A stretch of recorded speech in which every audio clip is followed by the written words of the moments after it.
يضلون عن سبيل الله لهم عذاب شديد بما نسوا يوم الحساب.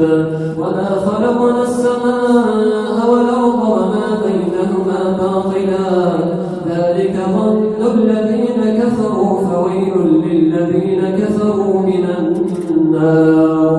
أم نجعل الذين آمنوا وعملوا الصالحات كالمفسدين في الأرض أم نجعل المتقين كالفجار. كتاب أنزلناه إليك مبارك ليدبروا آياته وليتذكر أولو الألباب. ووهبنا لداود سليمان نعم العبد إنه أواب.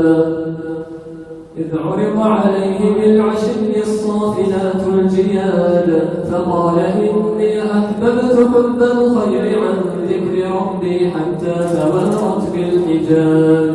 ردوها علي خافقا مسكا بالسوق والأعناق.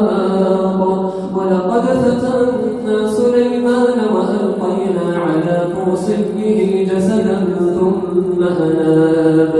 قال رب اغفر لي وهب لي